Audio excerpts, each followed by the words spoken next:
Hello, fellow YouTubers. Another day, another update. So today, I'm not concentrating on that house right there. I'm actually going to be concentrating on this beautiful little girl right here. This is Chloe. She's a Dumeril's boa. Now, Dumeril's boas are native to Madagascar and the neighboring Reunion Island, which is a little bit more of arid zones that these snakes tend to live in. It's a ground boa. So you see they got a little fatter, kind of less elongated bodies than the other red-tailed boas or common boas. They have a really, really calm demeanor. So far from her, I have not gotten any kind of a nip, any kind of a strike. It's really, really difficult to even make her look like she's even stressed out in any way. Not that I try, but she handles really, really well. The species on the list is reported as of least concern. However, their current habitat is threatened by deforestation.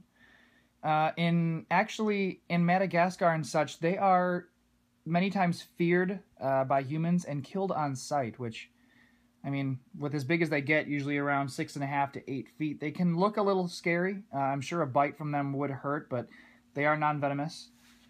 They are also a very calm snake. One thing that I just really, really impressed about with her is just how incredibly calm she is. Very, very exacting in her movements, very slow. See, right now she's just looking for something to burrow in. They are a burrowing snake, again, a ground boa.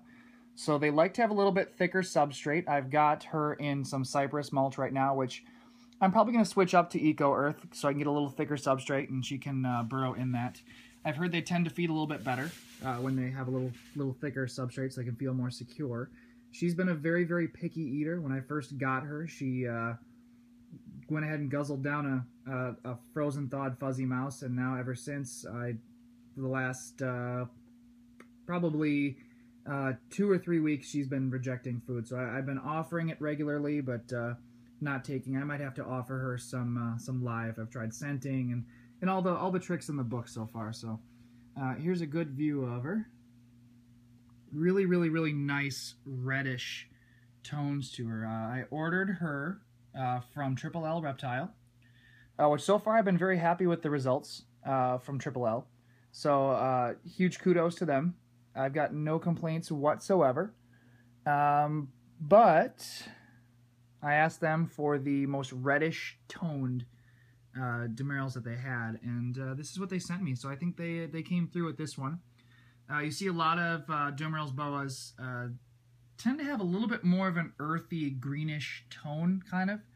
I don't see that quite so much with her, but she's a very, very good looking snake. Still pretty young. Let me back up a little bit here. Very calm and very, very well-tempered snake. I really don't have a bad one in the bunch that I can really speak of. There's one that can be a little squirrely at times, but I think that's just because she was in shed. And I'll be featuring her probably tomorrow or the day after. She's my hypo common boa. But this is my Dumeril's boa. Her name is Chloe, and pretty young. We'll see how big she grows, guys. But for now, let's hope it's slow enough. It's nice and healthy. Again, like I said in previous videos, you don't want them to grow quickly. You really want them to develop nice and slowly. So their muscle mass and their bone can actually develop at the same time. Otherwise, you're going to get this obese snake with a lot of muscle mass and a very small, very weak skeleton, which just over the course of owning a snake can shorten its lifespan. So nice, steady feedings. Never recommend doing power feeding or anything like that.